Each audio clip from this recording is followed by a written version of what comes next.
28 Years Later is the long-awaited sequel and new entry in the 28 Days franchise, serving as a sequel to 28 Days Later and 28 Weeks Later. Danny Boyle returns as the director. Alex Garland returns as the writer for this movie, something they haven't been a part of since 28 Days Later. I'm trying to be as vague as I possibly can in summing up the plot for this movie, because I know the trailers for this movie were very vague. But as the title of this movie suggests, this movie takes place 28 years later since the outbreak of the rage virus. Great Britain is still in indefinite quarantine. You have this village of people that live on this island somewhere in the UK, and in this village consists of this young boy named Spike, played by Alfie Williams. His father, played by Aaron Taylor Johnson, brings him into the mainland, which is where the infected are, teaching him how to hunt, how to fight these things, how to fend for himself one day. While his mother, played by Jodie Comer, is battling this terminal illness of sorts.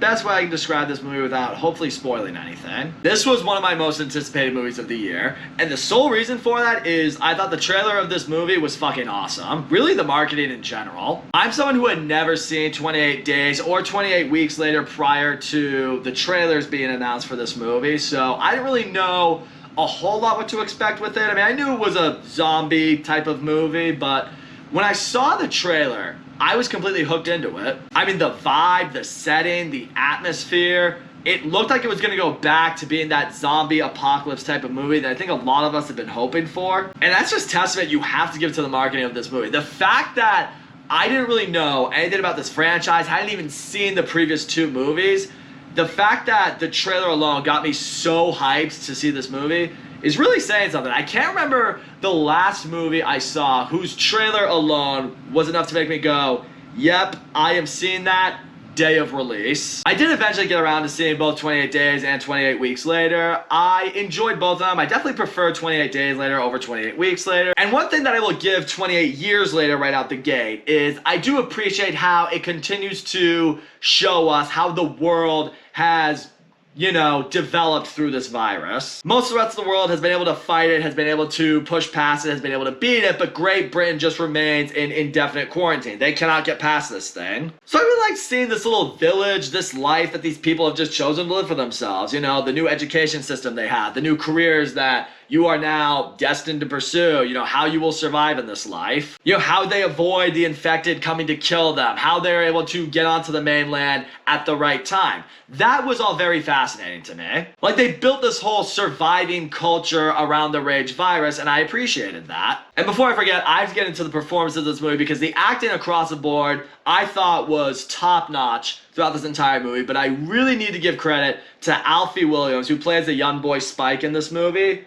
He was absolutely phenomenal. I will go so far to say he gives one of the best performances I've seen from anything all year. And the fact that it came from this young kid is really impressive. Because he is now being thrust into the mainland by his father. He needs to learn how to fight the infected, exactly how to kill them, how to fend for himself. That's naturally a terrifying thing to go through. I mean, you're on this mainland. No one can help you. I mean, they are told by one of the elders in the village, it's like, you get past that gate and you don't come back, no one's going to look for you. You are going to be on your own unless we see you coming back here. It's some scary shit, some really serious stuff, and you can see it in this kid. He's frightened. Going up to this man to fight these infected who can kill you, who can literally turn you completely into something that you're not.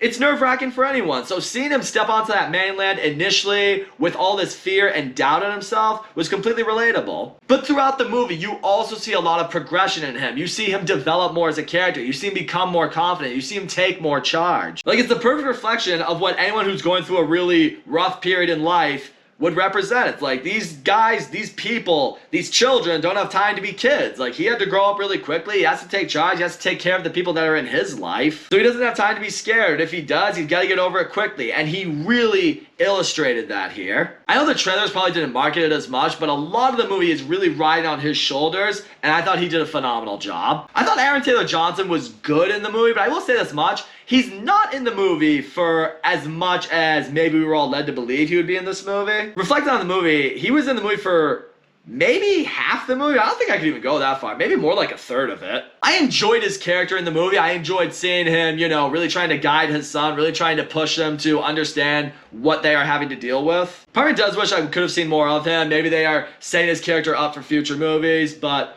that's why I will brace you for he's not in this movie for as much as you think. But yeah, another stand in this movie, Jodie Comer, I thought she was awesome. Because she's someone who is battling a terminal illness. We're not entirely sure what it is at first. And, you know, she's trying to just make her way through life. She doesn't know what everything is. And again, part of with her character is what channels into Spike's character developing. He's got to look out for his mom. He's going to try to do what he can to help her. So as a result, you see a very powerful mother-son dynamic with the two of them that undeniably works. And in her performance, you see a very fragile, delicate human being, is not entirely sure what the world is right now, doesn't know what's going on. But you also feel like she is Spike's reason to keep going, to grow up, to confront the things that he fears because of what he could possibly do for her. There's a great mother-son tandem in this movie, and I thought both their performances were excellent. And I will say this much, I thought the first half of this movie was undeniably phenomenal. Because again, what I appreciate with this movie, some of what I alluded to earlier, is I like seeing how they explain more on this world, how they explain more about how the infected have developed over time. Because now in this one, it kind of feels like we have different classes of them. You have like these sort of like sloth infected, who are just these fat fucks who can't move, who can't really do anything. They're the ones that are a little more easier to deal with. You have the normal rage people, zombies, who, you know, you gotta shoot them once. They really develop how to take them out. It's like, you gotta take a shot at them in the head or the heart. It's the only way you're gonna kill them. And they also bring in this new alpha type of zombie that is in this movie, where this thing is an absolute force. Just like this giant rage monster that's gonna kill everything in its sight. And I love seeing the intimidation that this thing threw onto everybody. Because like, you saw that thing, it's like, yeah, no, you don't fight that, you just run away and pray it doesn't catch you. So again, I like seeing that. They show that even though time has gone on, they've learned how to fight the infected. These are still something that should be feared and you shouldn't fuck around with. And undeniably, when it comes to the zombie gore, there is some really great shit in here. Some really impressive kill shots by the people, by the infected. I would say there are some moments with a couple zombie kills where the zombies kill people in particular. It's pretty graphic, it's pretty brutal, but it is satisfying. I don't go into detail on what they do, but it's the type of thing you see, I'm like, okay, yeah, no one's gonna walk that one off. Again, it helps you appreciate the brute force and the savagery that is in these zombies, and it also shows just how the uninfected, how the humans have learned to fight these things. Delivers for some really intense moments, some moments of just, you know, running from these things, hiding from these things that undeniably had me on the edge of my seat. Getting into the second half of the movie onward, this is where I think a lot of give and take is going to come with this movie. Because in the second half onward, it kind of shifts completely from being this zombie survival apocalyptic kind of movie to more of an emotional depth kind of movie. And it's not that there's anything wrong with that. It just felt very out of place from what we are used to. I mean, we get introduced to a few new characters here and there, one of whom does next to nothing in this movie, so you're kind of wondering what the point of having this character in the movie was. I mean, hell, there's another character we get introduced towards the end of the movie that is strictly for setup, and then someone else in this movie who undeniably has a bit more of a role. But when this character shows up and brings another group of people to where this character has been hiding, it felt out of place. The movie slows down quite a bit. It does go for a very emotional tone in its story, and I do think for some people, that's really gonna hit with them. And that's why I can't understand why the critics are really raving over this movie, because, you know, that second half really delves into a little bit of the what is humanity, you know, how we feel about the people in our lives. Like, it's meant to go for more of an emotional feel, and if that hits you, it will hit you. And I'm not gonna say that it's not unaffecting or anything like that, but again, it just doesn't really tie in with what had been building up towards that. And even like the journey that leads up to that second half where shit's really starting to go down in the emotional aspect, once I started really thinking about it more, you kind of started thinking, it's like, okay, so they got to this point, and now they're being told that this is what's going to happen.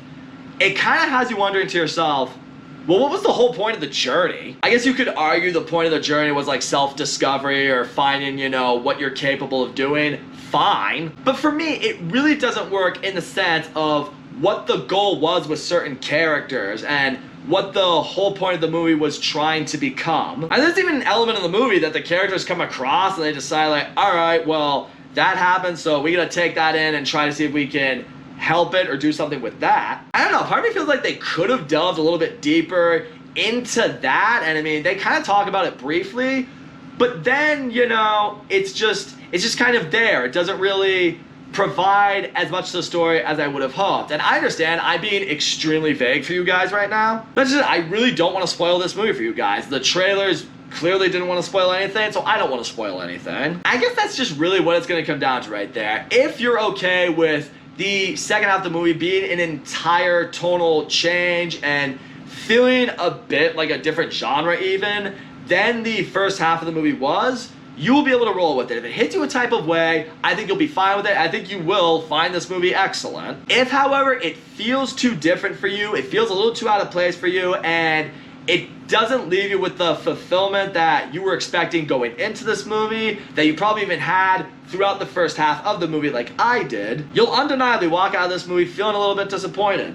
No question about that. Also, the ending of this movie didn't even really feel like the ending of this movie. It felt like setup. Now, granted, Danny Boyle has said that 28 years later is meant to be the start of a new trilogy of this franchise, and it's clear the way this movie ends, there's not a definitive ending. There's a lot of loose ends that need to be, you know, tied up. And I'm not gonna say I'm not interested in seeing where the movie goes, but I've always said this before, I never like when movies feel like setup and have such an open ending, because in those cases you'll never be able to look at that movie individually and feel like it can stand on its own. I've typically been forgiving of movies that are like part one that are leading to part two. That's fine, because those are meant to be set. That's meant to be like, you know, a half or a third of a movie. 28 Years Later was never marketed as just being a third of a movie or half of a movie. It's meant to be a movie that should stand on its own. But because of its ending, it's very open-ended. There's a lot of shit that you still have a bunch of questions on.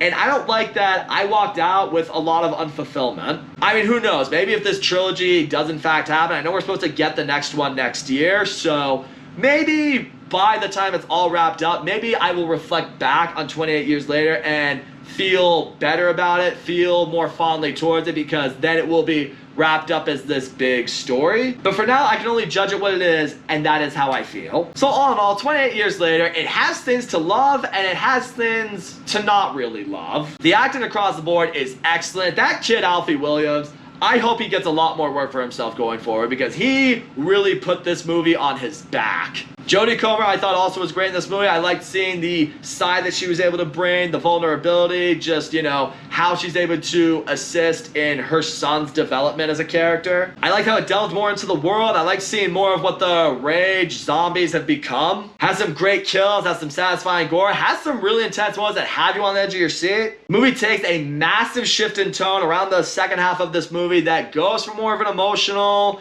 like, humanity sort of feel for it, and it might work for you, it might not, it might just feel way too different from what we have been experiencing in the first half of the movie. Undeniably feels like a lot of setup, doesn't really feel like a movie that's trying to stand on its own, kind of feels like a movie that's trying to start this new franchise, if you will. Again, I don't appreciate that. I would like a movie to stand on its own, be successful first, and then worry about a franchise. Much like the other movies in this franchise, the movie takes some sort of filming decisions. I understand this movie was actually filmed on iPhones for a lot of it to give it a more, I don't know, just unique look to it. Something how 28 Days Later looked as a movie. There are times when it works. Sometimes you get some really nice shots. I'm like, okay, that looks really cool. And then there are other moments where you're like, this is jarring. So yeah, the filming style of this movie was very hit and miss for me. In the end, this is not a bad movie by any stretch of the word. I do not want you to twist my review and think that's what I feel. I don't believe that. But when you go into a movie as hyped up as this one is, and as hyped for it as I was, undeniably, I did walk out of it a bit disappointed and whine a little bit more. So for that, I'm going to give 28 Years Later a 6 out of 10, which does make a movie worth watching, but wait to stream it. Sorry, I'm watching a movie on my iPad. And hope you have better luck streaming this one, because trying to stream 28 Days Later and 28 Weeks Later, oh boy, I think I speak for most people when I say that was an adventure for a very long time. So hopefully with this one, you have better luck with that. So that's all I gotta say, guys. Thanks so much for watching my video. And as always, don't forget to comment, like, subscribe, and I'll see you all next time.